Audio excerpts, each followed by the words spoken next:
Get ready to say hello to your new summer grilling best friend.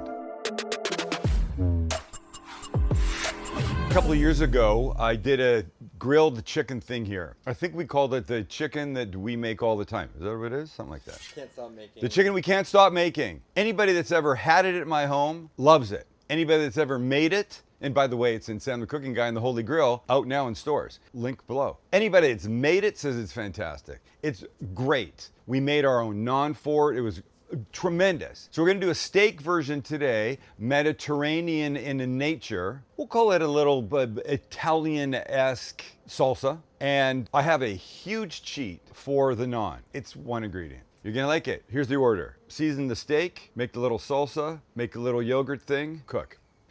Could it get any easier?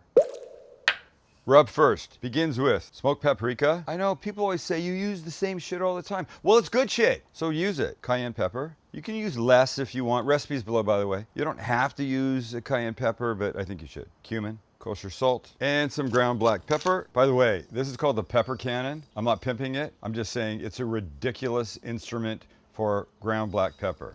In fact, watch this. One grind is like 400 grinds on everybody else's grinder. And if you like ground pepper like Kelly does, you'll get one.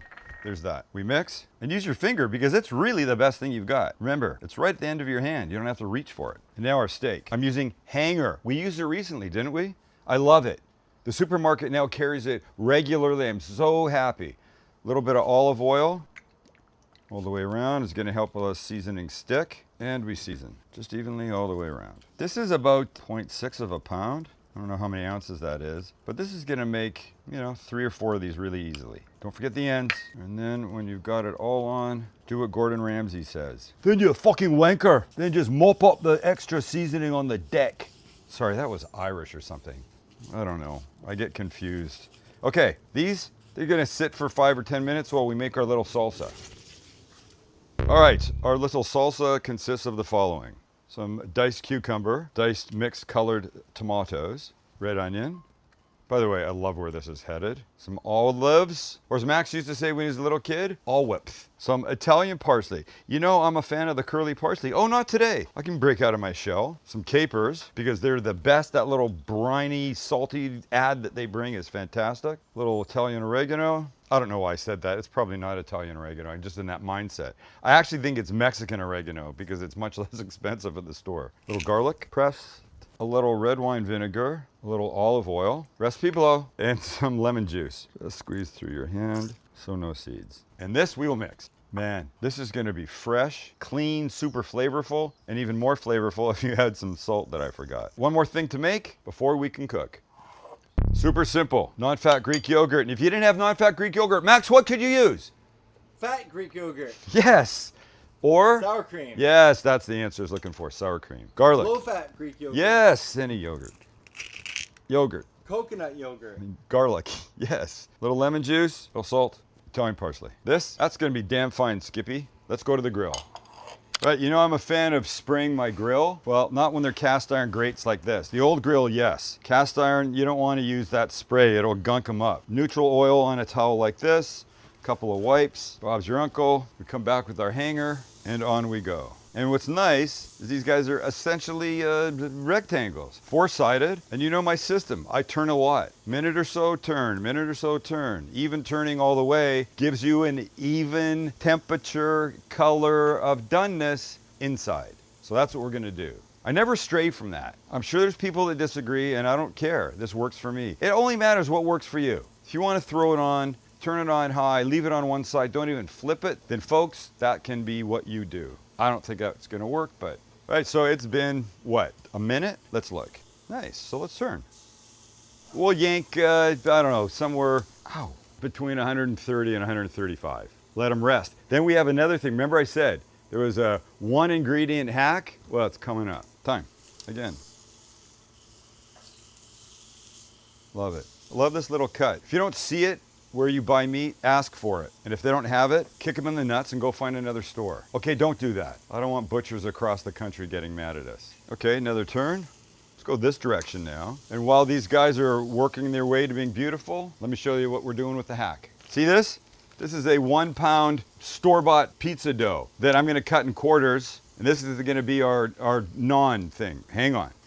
Here you go. It's 1/4 pound. Olive oil on the bottom, olive oil now in my hands. And here's what I want to do. I'm gonna stretch this out. I'm gonna make it sort of, you know, naan shape. Ovally kind of guy. You know, the glutens don't always want to help, but we're getting close. This is an easy way to do this. Meanwhile, let's not ignore our steak. Let's turn again. Let's see how we're looking. Let's get a temperature here. Oh, 123. Shit, it's hot. If I could come over here and do it, watch. Off the heat. Wow, I'm getting smarter in my old age. There you go, you got that? 126, kind of in the middle, 125, excellent. And this big boy is gonna be less. There you go, 117, all right. Let's go 133 on both, shall we? For now, they just keep cooking. And we're there. Off we go. We'll let these guys rest, 10 minutes, and then we make our little pizza naan-like thing. And here we go, like this.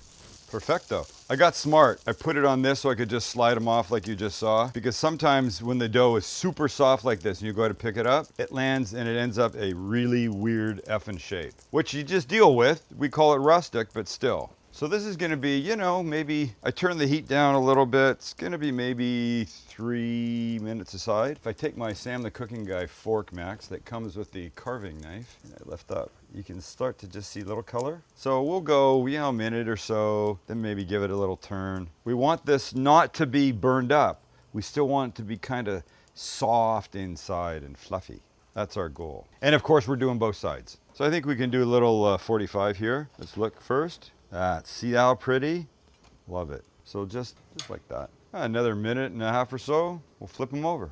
Okay, I'm gonna flip this kid, but before I do, we'll give him a little light brushing. Ow. Beautiful. Little less time on the second side. And look, that, puffy, beautiful, delicious. Guys, we're building. First things first, cut some slices. Grain runs like this. We always cut against, and when you do, you shorten up those fibers. Look how beautiful that is. So I'm gonna cut this thin. I like the idea of it being, I mean, super thin bites, not, you know, big piece. I always say, think about how somebody's gonna eat something. If you put a chunk in like this, it's just not gonna eat as nicely. So make it easy for them. I was just saying to the boys, sorry to pimp, but this Sam the Cooking Guy 5-inch Santoku knife is really becoming a utility knife for me. I'm finding I'm using it for all kinds of things. And if it's a smaller hand situation, then this might be your perfect knife. You know what they say about small hands? Small hands Santoku knife. Use small knives easier. That's what they say.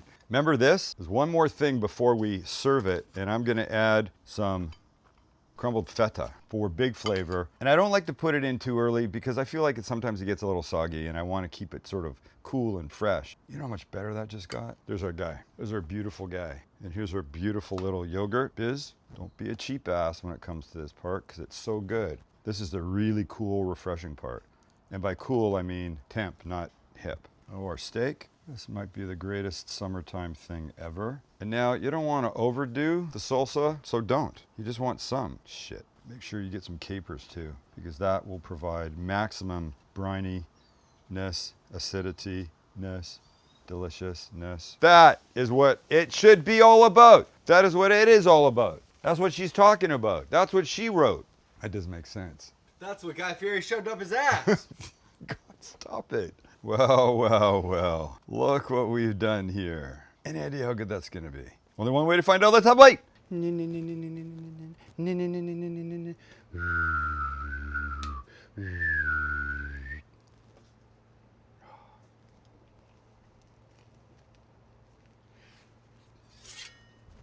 Motherfucker. The spice on that hanger steak is so good. All this business makes it so fresh and so light and so eatable, if that's a word. I mean, it's perfect summer food. It really, I want more. But you know the rules. You know Max's rules. He's kind of a baby when it comes to this.